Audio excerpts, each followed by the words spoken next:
täällä olisi nämä ananakset, noin. Hyvä rouva, se on siellä ylähyllyllä sen vieressä, siinä just sen, täällä oli vieressä, siinä just siinä.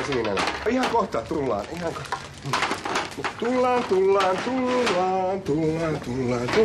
Ja hassi, ananakset, ne olis 3,60 takaisin noin. Kiitos. Joo, hei. Ai hei. Hei.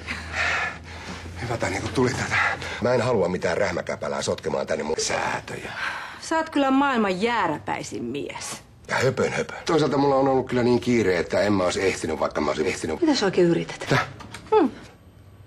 Kysymys on siitä, että mä en halua mitään rähmäkäpälää sotkemaan tänne mun sääsysteemiä. Turha yrittää. Ensimmäinen hiljainen hetki, ja kestä ne ihmiset jaksaakin valittaa. Luulisin, että kiireessä olisi tullut apuvoimat mieleen. Silloin sitä tsemppaa just entistä enemmän. Ei mulla ole mitään ongelmaa. Jääräpäisin mies. Kyllä. Mä sanoin suoraan, että mä palkkaan sen nutipään silloin, kun mä sitä itse haluan. Asia on hoidossa. Täh? Noora on valmis aloittamaan saman tien.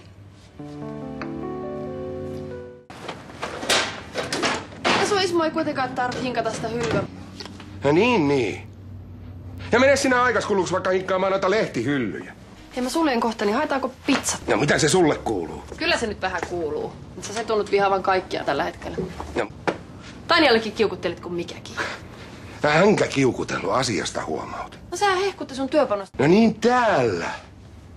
Olisi se nyt mukava edetä urallaan. Minkä ihmeen takia? Ja mikäs tässä maailmassa etenisi?